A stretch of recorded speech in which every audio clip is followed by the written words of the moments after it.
We're at the Jockey Farm with Wellington manager Kevin Oakes after a good 3-1 victory for the Boots today at Rusthall.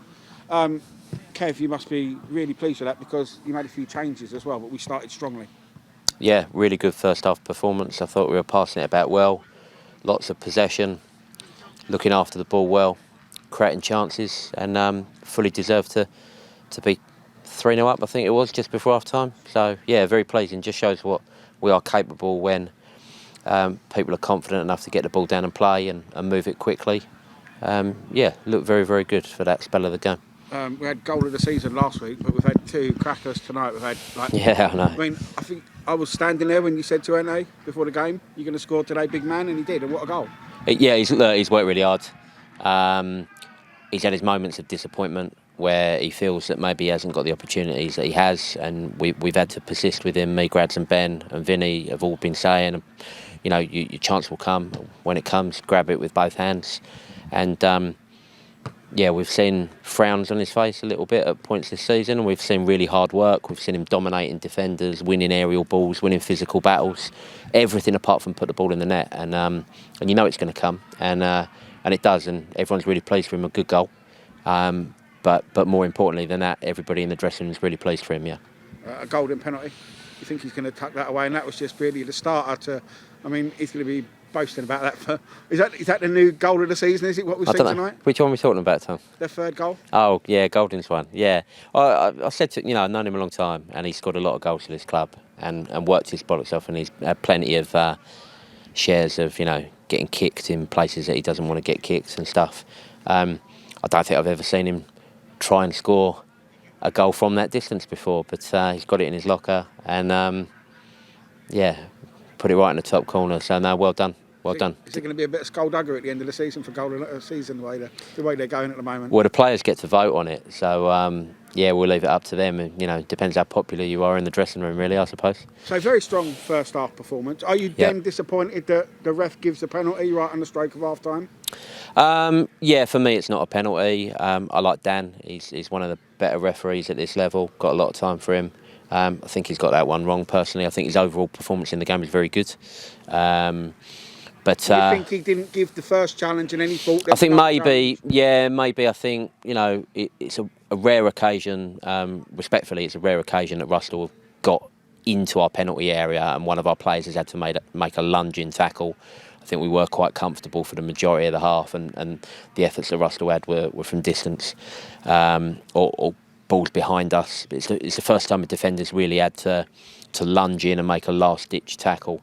And I think difficult from my angle, but Gloves has dived in. If he's got the ball, great. If he hasn't got the ball, I think the hesitation from the referee, not sure whether to give it or not, in that passage of time that's gone there, that second or two, the ball's gone to another Rusthall player, and Coleman has got his body in a good position, and for me it's not a foul. I think maybe the referee is still unsure about the first one, and as soon as the second one comes along, he's like, oh, half plus half equals one penalty. It's hard when you're 3-0 up and say 3-1 up on the stroke of half time to come out in the second half, because they're going to have a go for the first 10 minutes, and they did, didn't they? The first 10 minutes of the second half, they had a go because they thought they could get the second, they could get back in the game. That completely changes it. Like when we played Crawley Down in the FA Cup, where we got a goal just before half time, it completely changes what you're likely to say at half time. We go from 3-0 and very comfortable, and they haven't had a sniff, to all of a sudden they've got a little bit of impetus. They make a change of formation at half time, and that first 5-10 minutes of the second half, they're the dominant side.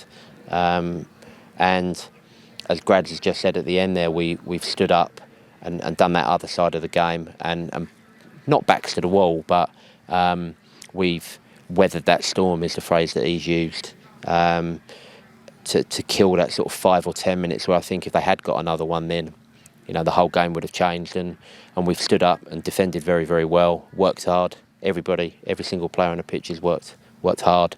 And then as the game ebbs away, we become a little bit more confident again.